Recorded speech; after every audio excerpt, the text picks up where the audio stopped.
In the 18th century, a philosopher named Jeremy Bentham imagined a new kind of prison. He called it the Panopticon. The design was deceptively simple: a circular building with cells arranged around a central watchtower. From this tower, a single guard could observe any prisoner at any time. But here's the brilliant, terrifying part: the prisoners could never know if they were being watched. The mere possibility of surveillance was enough to enforce discipline. They had to assume they were always being watched, and so they behaved. The guard didn't even have to be there. The architecture itself did the work. Today, we've built a digital version of that prison, and it's far more sophisticated than anything Bentham could have ever dreamed. We haven't built it with bricks and mortar, but with code and fiber optics. We carry its walls in our pockets. Every click, every search, every like, every message, every photo you share, every heartbeat recorded by your smartwatch, it's all a data point. A tiny, seemingly insignificant piece of information fed into a global architecture of control. We aren't just being watched, we're being predicted. The goal isn't just to see what you're doing now, but to know what you'll do next. Your phone is the guard in the central tower. The algorithms are the invisible walls of your cell. And the most terrifying part of this entire structure? We all walked into it willingly. We traded privacy for convenience, autonomy for entertainment. We clicked "I agree" without reading the terms and conditions, building our own prison, one app at a time. Think about the last time you bought something online. Did you search for it first, or did an ad magically appear in your feed for something you were just thinking about?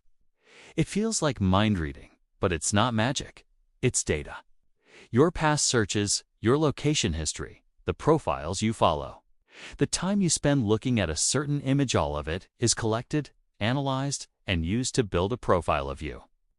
A digital ghost that knows your desires, your fears, and your habits better than you might know them yourself. This profile is then used to nudge you, to guide your choices. A gentle suggestion here, a perfectly timed ad there. It's not overt control, it's subtle manipulation. Let's break down how this works. It starts with data collection. Your smartphone is a treasure trove of personal information. It knows where you live, where you work, who your friends are, and what your daily routine is. Fitness trackers monitor your sleep patterns, your heart rate, your activity levels. Smart home devices listen to your conversations, waiting for a wake word. Every single interaction with the digital world leaves a trail of breadcrumbs. And these crumbs are worth a fortune. Companies called data brokers exist solely to collect these crumbs, package them up, and sell them to the highest bidder. These bidders can be advertisers trying to sell you a new pair of shoes, political campaigns trying to win your vote, or even insurance companies trying to calculate your risk profile. Your data is the oil of the 21st century, and it's being drilled from your daily life, often without your full informed consent. But collection is only the first step. The real power lies in the analysis. This is where machine learning and artificial intelligence come in.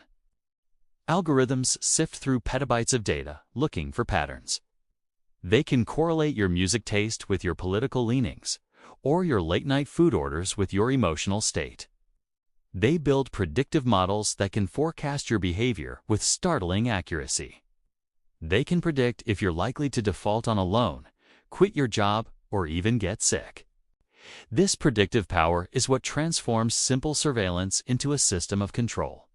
Think about your social media feed. It's not a random assortment of posts from people you follow. It's a carefully curated reality designed by an algorithm to keep you engaged for as long as possible. It learns what makes you angry, what makes you happy, what makes you curious. It then feeds you more of that content, creating a filter bubble that reinforces your existing beliefs and shields you from opposing viewpoints. We think we are exploring a vast, open internet, but in reality, we are often just walking in circles within a garden of our own data, with the walls carefully tended by algorithms. The consequences of this are profound. It affects our economy. The attention economy is built on capturing and holding your focus. Your time and attention are the products being sold to advertisers. This creates a race to the bottom, where the most outrageous, polarizing, and emotionally manipulative content often wins. It prioritizes engagement over truth and clicks over well-being. It also affects our democracy. During elections, micro-targeting allows campaigns to send highly personalized, often manipulative messages to specific groups of voters. By analyzing your data, they can figure out your anxieties and your hopes and craft a message that speaks directly to them. This can be used to sway your vote or even to discourage you from voting altogether. When we each live in our own personalized information bubble, it becomes harder to find common ground and have a reasoned public debate. And perhaps most importantly, it affects us personally on a psychological level. The constant sense of being watched and judged, even by an invisible algorithm, can be exhausting. The pressure to present a perfect, curated version of our lives online can lead to anxiety and depression. The very design of these platforms, with their endless scrolling and notification rewards, is modeled on the same principles as a slot machine, creating behavioral addiction. Are you still in control of your choices, or are they being made for you? When you decide to watch the next video recommended by the platform, is that a free choice or the result of a sophisticated algorithm that knows exactly how to capture your attention? When you feel an overwhelming urge to buy a product you just saw advertised, is that genuine desire or manufactured intent? The Panopticon's power came from the prisoner's uncertainty. They policed themselves because they never knew when the guard was looking. In our digital Panopticon, we do something similar. We self-censor. We curate our online personas to be more likable, less controversial. We learn what gets us likes and what gets us criticism, and we adjust our behavior accordingly. We become our own wardens, enforcing the unwritten rules of the digital world on ourselves. So what can we do? It can feel hopeless, like we're trapped in a system too big to fight, but we are not powerless. The first step is awareness. Understanding how these systems work is crucial. We need to cultivate a healthy skepticism towards the information we consume and the recommendations we receive. We need to recognize that convenience often comes at a cost, and that cost is our privacy and autonomy. We can take practical steps to reclaim some of our digital sovereignty. We can be more mindful about the permissions we grant to apps. Does a simple game really need access to your contacts and location? We can use privacy-focused browsers and search engines that don't track our every move. We can regularly review and clean up our privacy settings on social media platforms. It's like putting blinds on the windows of our digital cells. It doesn't tear down the prison, but it gives us a space away from the guard's gaze. We can also demand more from corporations and governments.